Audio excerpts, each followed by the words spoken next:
Masya Allah, luar biasa.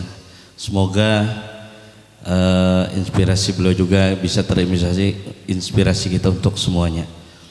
Baiklah, marilah kita simak dan kita dengarkan nasihat agama yang akan disampaikan oleh guru kita Dr. Al-Habib Segaf bin Hasan bin Ahmad Baharun.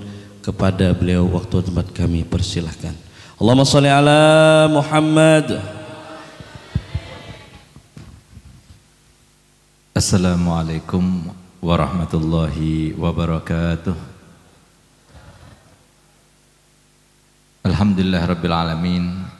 Wassalatu wassalamu ala ashrafil anbiya'i wal mursalin Sayyidina wa habibina wa syafi'ina wa nuri qulubina Muhammad Habibi rabbil alamin wa imamil ghurril muhajjalin wa ala alihi wa sahbihi ajmain. Subhanaka la ilma lana illa ma 'allamtana innaka antal alimul hakim. Rabbi shrah li sadri wa yassir li amri wahlul 'uqdatam min lisani yafqahu qawli, amma ba'du. Yang sama-sama kita muliakan, kita hormati dan kita cintai para habaib anak cucu Nabi kita Muhammad sallallahu alaihi wasallam, khususnya Al-Habib Muhammad Fauzi, Al-Habib Malik Al-Kaf, Al-Habib Zain bin Syahab, dan semua para habaib yang mohon maaf saya tidak sebutkan satu persatu, namun tanpa mengurangi rasa hormat kami kepada mereka semuanya. Wabil khususul khusus ading ulun yang ulun cintai Al-Habib Husin Ibnil Habib Hasan Baharun, yang bukan cuma satu kali tapi berkali-kali Abu Habib Hasan bilang ini Husin nanti jadi khalifah sirku. Alhamdulillah, insyaallah semoga beliau mau mendoakan kita nanti di akhir majelis sehingga doa kita semua dikabulkan oleh Allah SWT. Amin amin ya rabbal alamin. Yang sama-sama kita muliakan, kita hormati para alim, para kiai, para ustadz, para pejuang dakwah dan syariah Nabi kita Muhammad sallallahu alaihi wasallam, khususnya sahibul majlis, sahibul ma'had, akhina fillah Ustaz Mahfud. Tidak lupa kepada akhina fillah Ustaz Mulkani, Ustaz Hamdani, Ustaz Fahmi, Ustaz Syarazi, dan Guru Arifin, serta para guru-guru yang lainnya. Mohon maaf saya tidak sebutkan satu persatu, namun tanpa mengurangi rasa hormat kami kepada mereka semuanya. Tokoh masyarakat, para pejabat, hadirin hadirat, pencinta para aulia Allah rahimakumullah. Alhamdulillah, mulai tadi kita banyak mendengar mau'idah dari Ananda Al-Habib Hasan Al-Jufri wal Habib Alwi Baharun hafidhahumullah wa barakallahumma fihima wa fi ilmihima wa fi sa'ihima wa yuhabbibhuma ila Nabi sallallahu alaihi wasallam. Itu pula daripada apa yang disampaikan oleh akhina fillah Ustaz Mahfud yang kemudian menjadi sebuah inspirasi baginya sehingga beliau sekarang membangun pesantren yang kita sekarang berada di tempat ini. Harapan kami semoga dengan mendengar inspirasi tersebut semoga menjadi inspirasi juga bagi ikhwan abna Abu Yahya Hasan semuanya yang hadir di sini, abna Abu Yahya Hasan, para alumni punya pondok semuanya, dan bisa menjadi muassis semuanya sehingga menjadi kebanggaan bagi anak-anak dan keturunannya semuanya insyaallah. Amin amin ya rabbal alamin. Masyaallah muslimin wal muslimat rahimakumullah. Alhamdulillah, pada sore hari ini kita diingatkan dengan suatu kenyataan dan penampakan daripada makhluk Allah Subhanahu wa taala yang sudah membuktikan bahwasanya segala apa yang telah disampaikan oleh Nabi kita Muhammad SAW itu betul-betul nyata. Abu Yahya Al-Habib Hasan adalah seseorang yang awalnya itu seorang yang biasa saja, cuma dia ini adalah manusia yang betul-betul mau menggunakan modal yang Allah berikan kepada dirinya.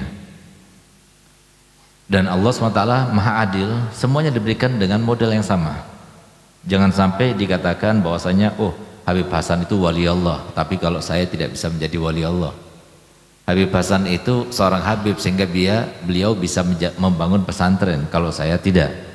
Oh, Habib Hasan itu seorang Habib keturunan habaib sehingga anak-anaknya juga bisa meneruskan perjuangannya. Tidak, tapi semuanya itu bisa menjadi wali, semuanya bisa menjadi mudir, semuanya bisa menjadi ustadz, semuanya bisa menjadi wali yang dicintai oleh Allah dan Rasulnya, dan semuanya diberikan modal yang sama. Oleh karena itu, maka kita lihat Abuya Al-Habib Hasan ini, orang tuanya itu adalah seorang yang mengerti dengan ilmu, mengajar, tapi mengajar biasa, nggak punya pondok pesantren, bahkan lebih banyak berdagangnya. Saya punya kakek Habib Ahmad bin Hussein Baharun. Akan tapi di dalam dirinya itu bergelora untuk menjadi orang yang luar biasa, dan hidup itu adalah sebuah pilihan. Yang sepantaran, yang seangkatan dengan Kiai Mahfud akhina itu banyak, tapi bukan semuanya mempunyai keinginan dan harapan serta cita-cita seperti dia.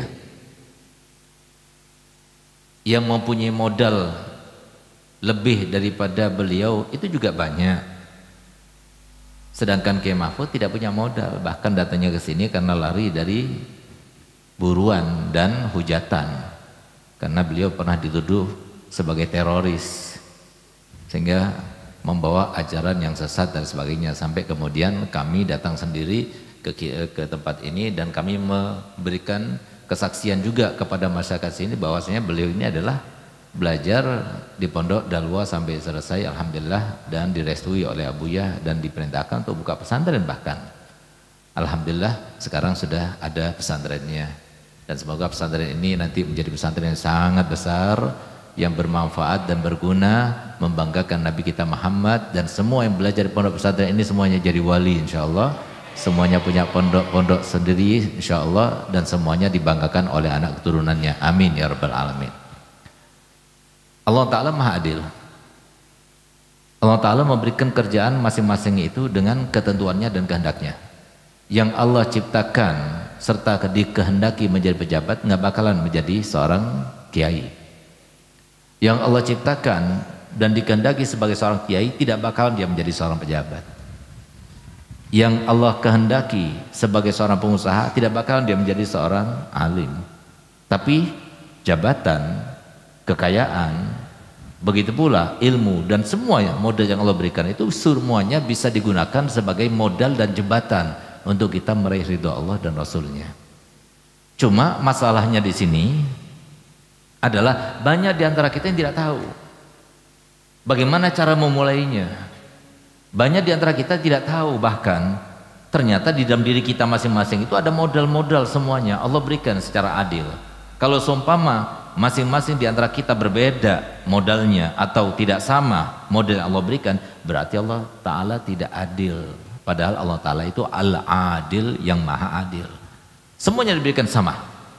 Yang punya harta benda, dengan harta bendanya itu bisa meraih ridhonya Allah. Yang punya ilmu, dengan ilmunya itu bisa meraih ridho Allah. Yang punya jabatan, dengan jabatan itu bisa meraih ridho Allah.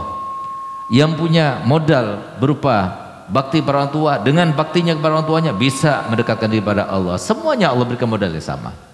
Cuma memang Allah Ta'ala sudah menegaskan dalam Al-Quran suatu penegasan yang membuka mata hati kita bahwasanya sebab utamanya itu adalah pada diri kita sendiri. Apa itu?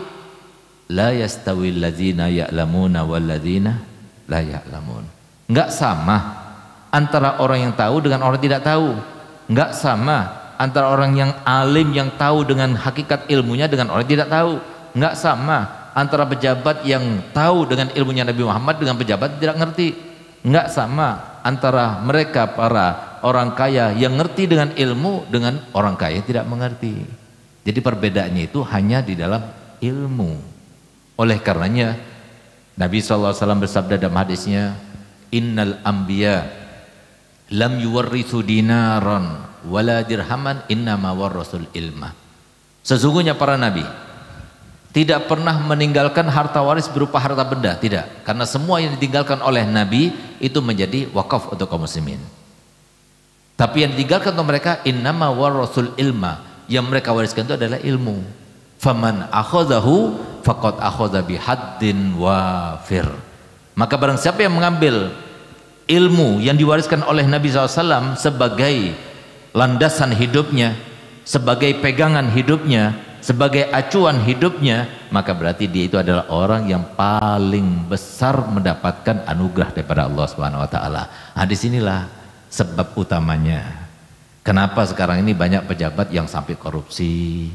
Kenapa sekarang ini banyak orang kaya yang berusaha konglomerat tapi main bank, riba dan sebagainya? Karena mereka nggak tahu. Sehingga apa? Yang terjadi itu bukan kebahagiaan yang mereka dapatkan. Harusnya mereka dapat bahagia.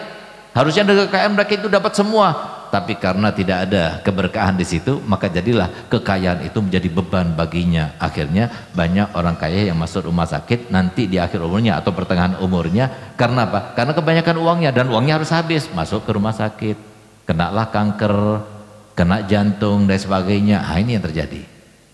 Berbeda dengan orang kaya yang tahu bagaimana dia menggunakan kekayaannya dengan ilmu yang diajarkan Nabi kita Muhammad SAW. Begitu pula para ibu-ibu, anak-anak, semuanya diberikan model yang sama.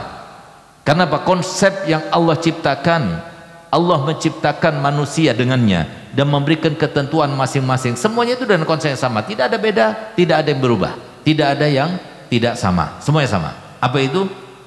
Semuanya ada kelebihannya, semuanya ada kekurangannya. Tapi lagi-lagi yang tahu akan kelebihannya dan yang mengantisipasi kekurangannya itu adalah ilmu. Kalau nggak tahu ilmunya, ya lagi-lagi dia nggak tahu kelebihannya, lagi-lagi dia nggak tahu kekurangannya, sehingga dia terjerumus terus ke dalam sebab-sebab kesengsaraan dan lain sebagainya. Oleh karena itu, maka satu-satunya cara kalau kita ingin bahagia hidup di dunia, sebagai apapun juga kita, sebagai seorang suami, sebagai seorang ayah, sebagai seorang ibu, sebagai seorang anak, sebagai seorang tetangga, sebagai seorang pejabat, sebagai seorang pengusaha, semuanya itu adalah bermuara kepada ilmu. Oleh karenanya Nabi SAW mewajibkan thalabul ilmi faridatun ala kulli muslim. Belajar ilmu itu hukumnya wajib. Wajib kepada siapa? Santri? Kepada santriwati? Tidak, tapi setiap muslim. Kalau kita ditanya, kita sebagai pengusaha, kita ditanya, kita sebagai pejabat, kamu muslim nggak? Muslim, wajib belajar. Harusnya begitu. Sehingga Pak, setiap muslim, walaupun dia pejabat, setiap muslim, walaupun dia pengusaha, setiap muslim, walaupun apapun pekerjaannya, harus dia hadir belajar. Bahkan Nabi SAW menghimbau di dalam hadisnya, ta'allamu minal mahdi ilal lahdi. Belajarlah kalian dari mulai berada di dalam pangkuan seorang ibu sampai kalian berada di liang lahat, tetap belajar. Bahkan Nabi SAW memberikan sebuah jaminan bahwasanya kita akan mengakhiri hidup kita dengan baik kalau seumpama kita terus belajar. Kata Nabi SAW, man kharaja min baitihi li talabil ilmi fahuwa fi sabilillah hatta yarja. Bahwa siapa yang keluar dari rumahnya untuk menghadiri majelis taklim seperti sekarang ini, untuk menghadiri haulan, untuk menghadiri tablik akbar, untuk menghadiri majelis taklim yang ada di mana-mana itu, cuma dia setiap dengar ada majelis taklim dia datang. 1 minggu, 2 kali, 3 kali, nggak ngerti pun dia hadir di situ. Kata Nabi Muhammad, setiap keluar dengan maksud dan tujuan seperti itu, berarti dia itu di dalam jalan Allah seperti orang yang berperang fisabilillah. Kalau dia itu kemudian meninggal di saat dia itu berniat, nanti minggu depan saya akan ngaji lagi, nanti 2 hari lagi saya akan ngaji lagi, sebelum datang 2 hari lagi, sebelum datang minggu depan lagi, ternyata dia meninggal dunia, maka meninggal dunia dalam keadaan syahid, masuk surga dengan dalam keadaan tidak ada hisabnya. Semoga kita termasuk menjadi seperti itu. Nah, ini sebab apa? Kenapa Nabi SAW menghimbau seperti itu? Karena memang tidak ada suatu maksiat yang lebih besar daripada maksiat bodoh dalam agama. Kita berzina, kita minum khamar, kita durhaka sama orang tua, apapun yang kita lakukan daripada maksiat, itu pangkal utamanya itu karena kita nggak tahu. Coba kita tanyakan kepada mereka yang berada di dalam penjara itu, yang itu cuma gambaran yang kecil daripada gambaran yang betul-betul akan dibentangkan Allah Ta'ala daripada kesengsaraan demi kesengsaraan yang akan mereka alami nanti karena perbuatan mereka sendiri. Sebagaimana Nabi SAW bersabda, innama hiya a'malukum uhsiha lakum faman wajada khairan falyahmadillah wa man wajada ghaira dzalik fala yalumanna illa nafsah. Yang dilihat oleh Allah, yang dipandang oleh Allah itu adalah amal kalian. Nanti kalau seumpama kalian berada di dalam padang mahsyar, lalu kemudian ditimbang, kemudian dihisab, kemudian dihitung, kemudian di Mahkamah Agung yang Allah sendiri yang sebagai hakimnya, ternyata kalian mendapatkan sebuah kebaikan, maka hendaknya bersyukurlah kepada Allah, karena itu dengan rahmat Allah. Tapi kalau semua dia tidak mendapatkan seperti yang diharapkan, jangan salahkan siapa-siapa, salahkan dirinya sendiri. Karena hidup pilihan, sama seperti kalau kita keluar dari sini, kita mau kemana? Terserah kita. Mau tempat maksiat bisa, mau ke masjid juga bisa, mau mampir ke orang tua, mau bersilaturahmi, mau apa saja daripada kebaikan maupun keburukan bisa kita lakukan. Itulah artinya hidup itu pilihan. Maka pilihan kita akan kemaksiatan ataupun kebenaran dan kebaikan, itulah yang akan diganjar oleh Allah SWT. Kalau kita tidak tahu, bagaimana mungkin kita itu akan memilih kebaikan? Oleh karena itu, maka dikatakan oleh para ulama, tidak ada maksiat yang lebih besar dosanya melebihi daripada bodoh dalam agama. Kalau sudah bodoh dalam agama, dia tidak tahu. Bahkan ketika orang itu tidak tahu, bahkan mungkin dia itu akan melakukan sesuatu yang salah, tapi dia tidak mengerti bahwasanya itu salah. Bahkan dia tidak merasa bahwa dirinya salah.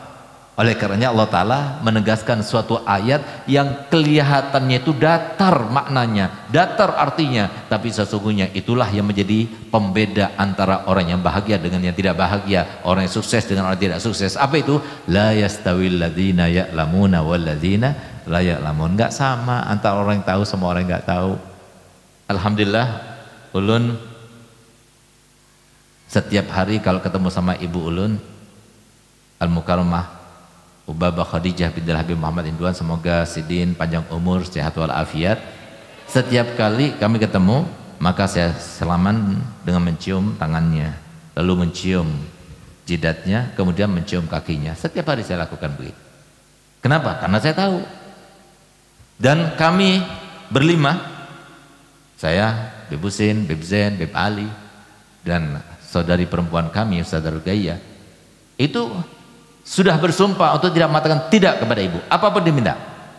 Mau minta mobil, mau minta apa saja yang diminta kepada kita, apapun, walaupun tidak pernah diminta oleh saya punya ibu. Mintanya ibu saya itu kalau ditanya, "Ma, pengen apa?" Bilang sama kita.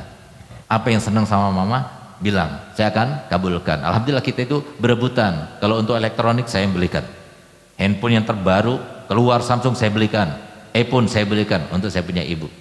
Kalau saya Habib Zain itu bagian segala macam yang dibutuhkan di dalam rumah, pekakas rumah itu beliau. Habib Husin lain lagi, Ustazah Ruqayyah lain lagi, semuanya itu berebutan untuk mencari ridhonya saya punya ibu. Tapi setiap kali kami bertanya apa yang diinginkan, maka saya punya ibu mengatakan begini, yang saya inginkan cuma kalian itu berjuang untuk pondok ini. Kenapa? Karena dia tahu. Coba ibu-ibu yang lainnya, dia nggak tahu. Lihat bagaimana ibu Imam Syafi'i radhiyallahu anhu ardhah, ketika anaknya itu ketika mau belajar diberikan harta waris yang ditinggalkan oleh ayahnya, disimpannya, kemudian ini harta yang diwariskan oleh ayahmu, gunakan untuk kamu sebagai modal belajar kamu. Berangkatlah belajar sampai 10 tahun. Pulang dari 10 tahun dia datang dengan bawa uang yang banyak. Kenapa? Dari umur 15 tahun sudah jadi mufti, 15 tahun sudah diangkat menjadi mufti. Dari saking cerdasnya, umur 7 tahun sudah hafal Quran, umur 10 tahun hafal Muwatta. Jadi banyak apa yang dia hafalkan daripada kitab-kitab yang besar dan hadis-hadis daripada Nabi kita Muhammad SAW. Sehingga apa? Kemudian dia itu banyak orang yang ngasih hadiah dan sebagainya. Ketika dia itu pulang ke rumah ibunya pertama kali dengan bawa uang yang banyak, apakah ibunya akan senang, bahagia dengan melihat apa yang dibawanya? Ternyata tidak. Begitu dibuka, ternyata bawa barang yang banyak. Apa katanya ibunya? Kamu datang lagi ke tempat ini seperti sedia kala kamu datang dan keluar dari rumah ini. Kalau kamu datang ke tempat ini dengan membawa apa yang kamu bawa itu, maka Umi telah mengharamkan wajahku daripada wajahmu. Kenapa? Ibunya seperti ini. Coba ibu yang sekarang kalau melihat anaknya bawa uang banyak, oh senangnya luar biasa. Kenapa? Nggak tahu. Imam Syafi'i ibunya tahu bahwasanya dunia itu walaupun ingin memberikan sebuah pelajaran kepada anaknya, buang semuanya, berikan semuanya, sedekahkan semuanya, kasih kepada fuqara masakin. Lalu kamu datang lagi kepada ibu dalam keadaan kamu tidak bawa apa-apa, ilmu yang kamu miliki itu akan menjadi berkah karenanya. Sehingga apa? Dimanapun kamu berada, kamu selalu berada di dalam jaminan Allah Subhanahu wa ta'ala. Yang tidak punya ilmu saja di dalam jaminan Allah, apalagi yang punya ilmu. Itu maksudnya ditanamkan pada anaknya. Sama sekali tidak memikirkan dirinya sendiri. Kenapa? Karena harapannya ibu Imam Syafi'i itu adalah Imam Syafi'i itu. Kalau sudah Imam Syafi'i menjadi seorang imam yang sekarang ini Masya Allah, coba lihat berapa banyak di Indonesia ini bermadzhabkan Imam Syafi'i. Setiap kita sholat seperti sholatnya Imam Syafi'i, dalam mazhab Imam Syafi'i, wudunya Imam Syafi'i, mandinya Imam Syafi'i, semua ibadah yang kita laksanakan dengan bermadzhabkan Imam Syafi'i, maka sebelum ditulis pahalanya untuk kita, ditulis dulu kepada Imam Syafi'i. Dan semua ditulis kepada Imam Syafi'i, dituliskan juga untuk ibunya Imam Syafi'i berapa banyak kekayaannya. Ini yang kita cari di dunia ini. Tapi kalau harta benda, ya mohon maaf. Coba lihat, kata Nabi Muhammad SAW, dunia itu datang dengan beban, pergi dengan beban. Datangnya dengan beban, perginya juga dengan beban. Datangnya dengan capek. Mana ada di antara kita yang cari uang dengan tanpa capek? Capek. Dan di mana di antara kita ketika dunia itu sudah hilang dari kita, kemudian dia tidak susah? Susah. Sehingga apa? Kemudian kata Nabi Muhammad SAW, lahaya cuma man la aglalahu. Yang mengumpulkan itu adalah yang tidak punya akal. Kecuali kalau dikumpulkan itu untuk akhiratnya, untuk menjembatani dia supaya dapat ridhonya Allah. Seperti para aulia, para ulama, para solihin. Nah, yang tahu seperti itu, tapi yang nggak tahu dia tidak mengerti. Oleh karenanya tetap pada posisi masing-masing. Yang sebagai pengusaha cari uang yang banyak. Untuk apa? Untuk perjuangan dakwahnya Nabi Muhammad SAW. Yang punya ilmu cari terus, diasah ilmunya. Untuk apa? Untuk menanyakan dan menyebarkan syariat Nabi kita Muhammad SAW. Yang punya jabatan juga gunakan jabatannya. Semuanya tujuannya adalah satu, yaitu ingin menjadikan apa yang Allah berikan kepada dirinya supaya membanggakan Nabi kita Muhammad SAW. Oleh karena itu, maka lihat bagaimana saya punya abah sekarang ini, semuanya datang. Belum tentu kalau kita meninggal nanti orang-orang akan datang menghauli kita. Belum tentu kalau kita meninggal nanti orang-orang itu semuanya akan datang kemudian mendoakan kita. Belum tentu. Yang menentukan apa? Yang menentukan Abu Yahya Hasan pada waktu hidupnya. Oleh karenanya Abu Yahya Hasan selalu bilang kepada kita begini, masa lalumu adalah masa depanmu. Masa lalu kita adalah masa depan kita. Bagaimana kita meniti dan mengisi masa lalu kita, itulah masa depan kita. Berdasarkan apa yang disampaikan oleh Al-Walad Al-Mubarak Sayyid Alwi tadi, bahwasanya yang namanya kebaikan tidak mungkin sirna, yang namanya dosa tidak mungkin dilupakan, sedangkan zat yang maha menuntut balas selalu ada mengawasi kita. Kalau sudah tahu tiga hal itu, kata Muhammad, lakukan apa saja. Melakukan kebaikan silahkan, itu pilihan. Melakukan sebuah keburukan silahkan, itu juga sebuah pilihan. Tapi ingat, fakama tadinu tudan, sebagaimana kamu berbuat, berarti itu hutang kepada Allah.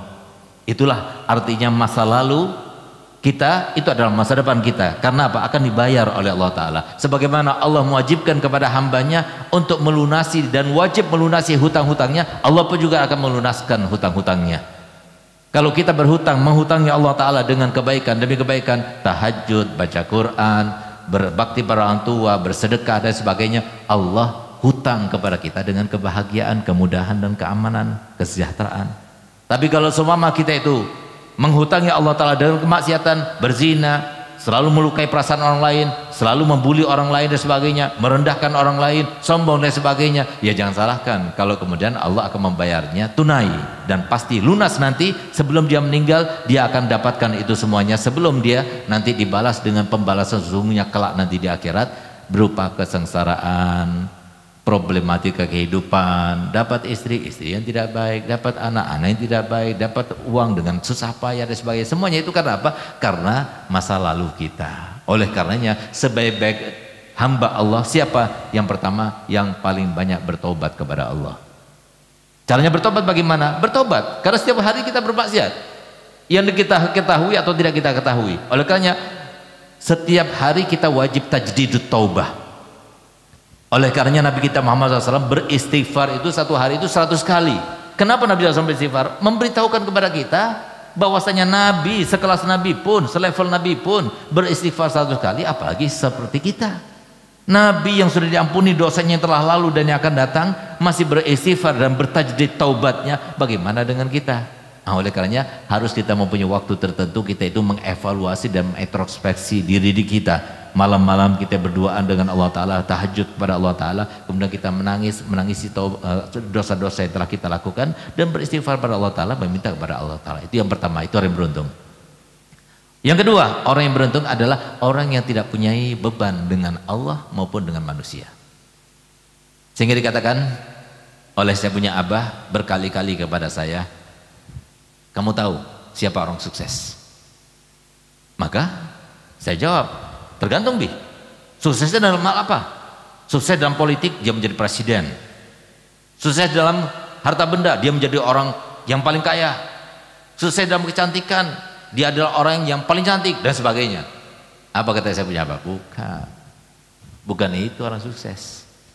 Orang sukses itu adalah orang yang meninggal dunia dalam keadaan tidak ada salah kepada Allah dan tidak ada salah kepada manusia. Itu orang sukses. Berapa salah kita pada orang tua? Sudah dimaafkan Allah Ta'ala? Belum tentu. Berapa salah kita kepada istri kita, suami kita? Sudah dimaafkan Allah Ta'ala? Belum tentu. Berapa salah kita pada tetangga? Berapa salah kita kepada manusia sesama? Semuanya itu akan ditanya oleh Allah Ta'ala. Oleh karenanya kemudian Allah Ta'ala firman dalam Al-Quran, faman zuhziha anin nari wa udkhilal jannah faqad faz wa mal hayatud dunya illa mata'ul ghurur. Barang siapa yang diselamatkan daripada api neraka lalu dimasukkan ke dalam surga, dialah orang yang sukses. Semoga kita termasuk yang sukses, dunia dan akhirat kita termasuk yang sukses. Semoga berkatnya Abuya dan menghauli Abuya, manusia sosok yang paling banyak pahalanya sekarang ini. 17.000 orang belajar di pesantren, berapa lagi yang membuat alumni yang buka pesantren. Semuanya itu sebelum dicatat untuk amal-amal kebaikan mereka dikirim dulu kepada Abuya. Berapa dapatnya Abuya? Banyaknya pahala yang didapatkan. Itulah yang kami harapkan kemudian meluber untuk kita semuanya, sehingga tidak ada seorang pun di antara kita meninggal tempat ini kecuali semua dosanya diampunkan, hajatnya dikabulkan, semua urusannya dimudahkan, yang sakit di antara kita disembuhkan, terutama penyakit hati Allah lenyapkan, dan yang sudah waktunya dapat jodoh belum dapat jodoh Allah berikan yang terbaik,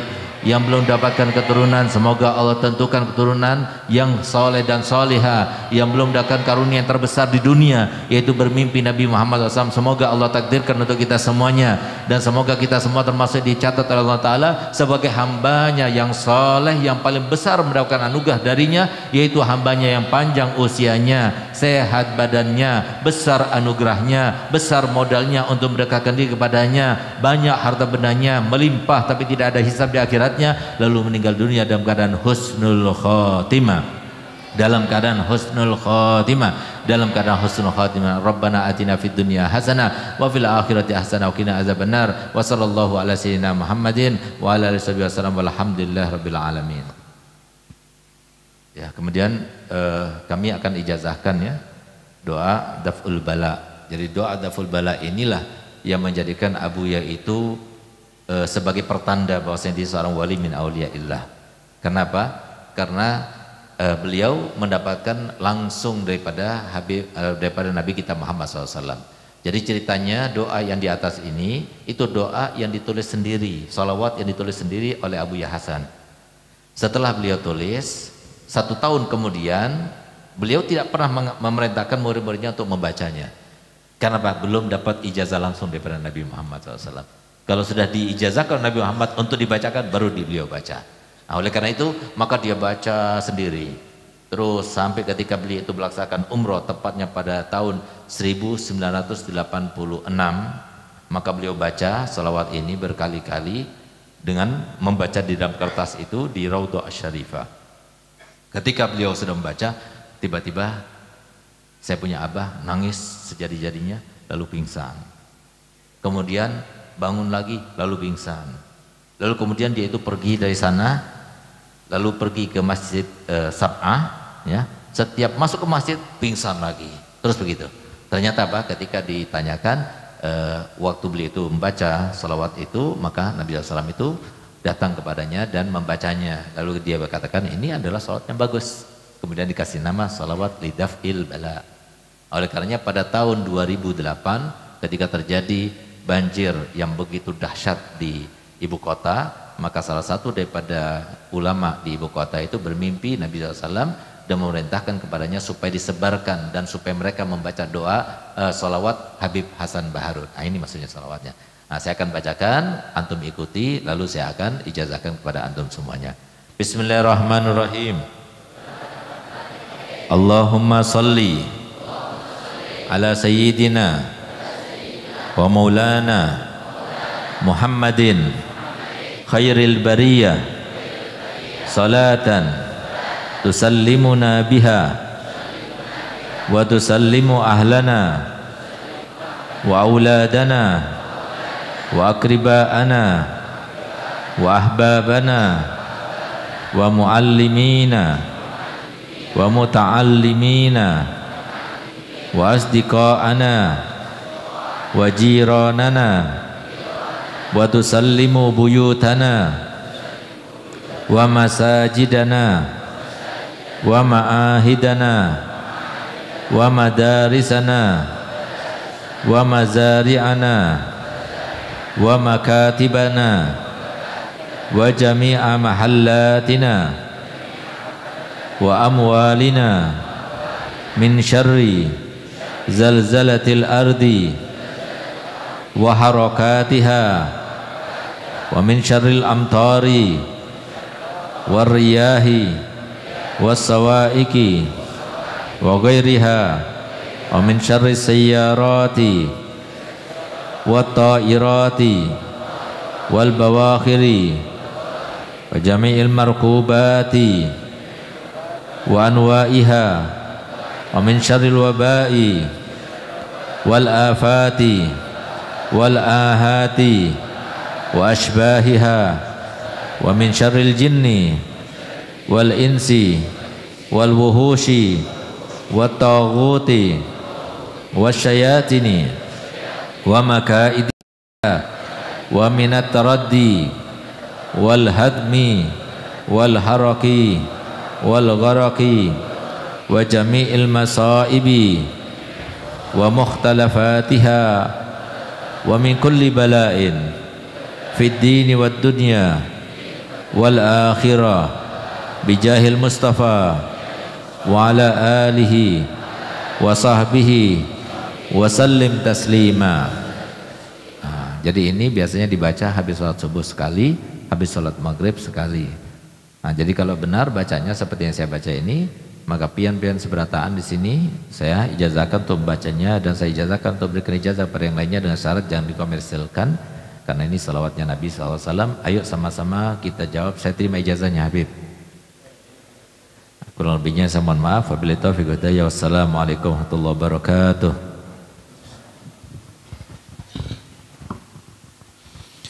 Kemudian pembacaan tahlil dan doa. Dalam hal ini akan disampaikan oleh Yang Mulia Al-Husain bin Hasan bin Ahmad Baharun. Kepada beliau waktu dan tempat kami persilahkan. Bismillahirrahmanirrahim. Afdhal zikri fa'alam annahu la ilaha illallah Muhammad Rasulullah, la ilaha illallah Muhammad Rasulullah, la ilaha illallah Muhammad Rasulullah sallallahu alaihi wasallam, la ilaha illallah, la ilaha illallah لا إلا الله لا إله إلا الله لا إله إلا الله لا إله إلا الله لا إله إلا الله لا إله إلا الله لا إله إلا الله لا إله إلا الله لا إله إلا الله لا إله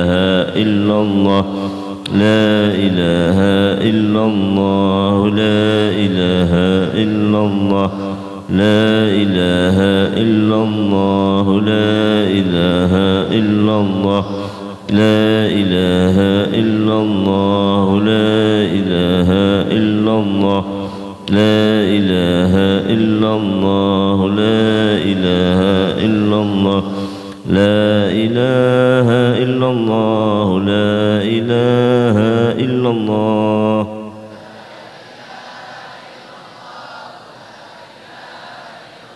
لا إله إلا الله محمد رسول الله لا إله إلا الله محمد نبي الله لا إله إلا الله محمد حبيب الله اللهم صل على سيدنا محمد اللهم صل عليه وسلم اللهم صل على سيدنا محمد اللهم صل عليه وسلم اللهم صل على سيدنا محمد يا ربي صل عليه وسلم سبحان الله وبحمده سبحان الله العظيم سبحان الله وبحمده سبحان الله العظيم سبحان الله وبحمده سبحان الله العظيم سبحان الله وبحمده سبحان الله العظيم سبحان الله وبحمده سبحان الله العظيم يا الله يا الله يا الله يا الله يا الله يا الله يا الله يا الله يا الله يا الله يا الله يا الله يا الله يا الله يا الله اللهم صل على حبيبك سيدنا محمد وعلى آله وصحبه وسلم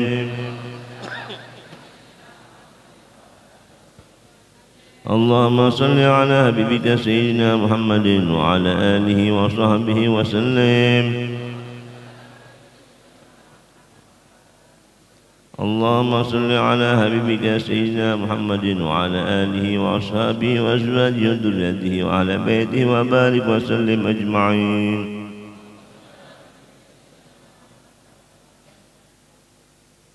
الفاتحة وثلاثة من سورة الأخلاص والمعوذتين والكرسي أثابكم الله محمد صلى الله عليه وسلم الفاتحة بسم الله الرحمن الرحيم الحمد لله رب العالمين الرحمن الرحيم مالك يوم الدين إياك نعبد وإياك نستعين اهدنا الصراط المستقيم صراط الذين أنعمت عليهم غير المغضوب عليهم ولا الضالين آمين بسم الله الرحمن الرحيم قل هو الله أحد الله الصمد لم يلد ولم يولد ولم يكن له كفوا أحد بسم الله الرحمن الرحيم قل هو الله أحد الله الصمد لم يلد ولم يولد ولم يكن له كفوا أحد بسم الله الرحمن الرحيم قل هو الله أحد الله الصمد لم يلد ولم يولد ولم يكن له كفوا أحد بسم الله الرحمن الرحيم قل أعوذ برب الفلق من شر ما خلق ومن شر غاسق إذا وقب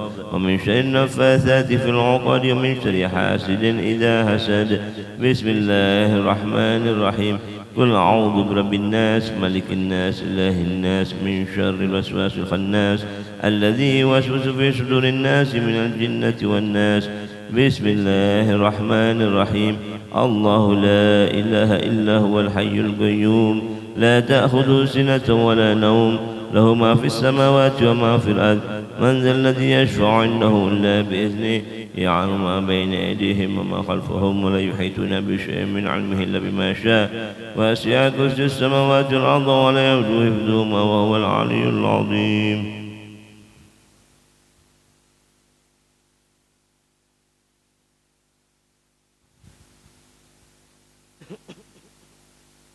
بسم الله الرحمن الرحيم الحمد لله رب العالمين حمدا يوافي نعمه كيف مزيد يا ربنا لك الحمد كما ينبغي لجل وجهك والعظيم سلطانك سبحانك المحسن ثناء عليك أنت كما أثنيت على نفسك فلك الحمد حتى ترضى ولك الحمد إذا رضيت ولك الحمد بعد الرضا اللهم صل وسلم على سيدنا محمد في الأولين والآخرين وصل وسلم على سيدنا محمد في النبيين والمرسلين وصل وسلم على سيدنا محمد في كل وقت وحين وصل وسلم على سيدنا محمد في المعنى الأعلى إلى يوم الدين اللهم اجعل وأوصل وتقبل ثواب ما قرأناه من القرآن العظيم وما قلناه من قول لا إله إلا الله وسبحنا الله بحمده وما صليناه النبي محمد صلى الله عليه وسلم في هذا المجلس المبارك هدية واصلة ورحمة نازلة وبركة شاملة وصدقة متقبلة تقدم ذلك نخليه إلى حضرة سيدنا وحبيبنا شفيعنا وقرة أعيننا محمد صلى الله عليه وسلم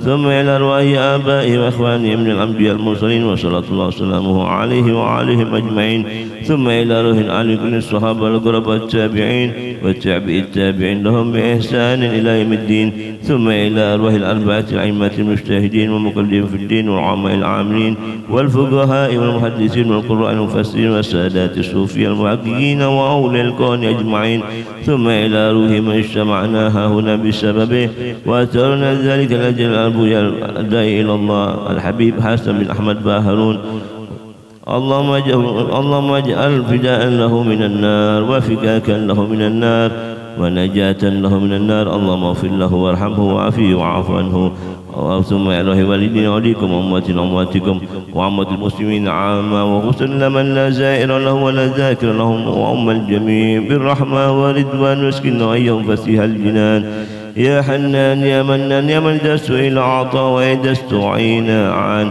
اللهم اجبر انكسارنا واقبل اعتذارنا واختم بالصالحة عملنا وعلى الإيمان والإسلام جميعا توفنا وأنت راض عنا فلا تخيبنا واجعل آخر كلامنا من الدنيا عند انتهاء أجلنا قولا لا إله إلا الله محمد رسول الله صلى الله عليه وسلم اللهم كما أحييتنا عليها فأمتنا عليها غير مفتونين ولا ضالين ولا مضلين ولا مغيرين ولا مبدل ولا مخالف وأنت حسبنا ونعم الوكيل سبحان ربك رب العزة عما يصفون وسلام على المرسلين والحمد لله رب العالمين. فاتحة.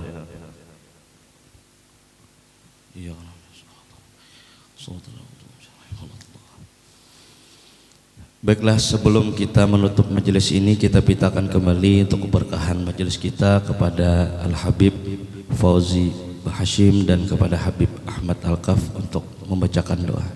Kepada beliau, tempat kami persilakan.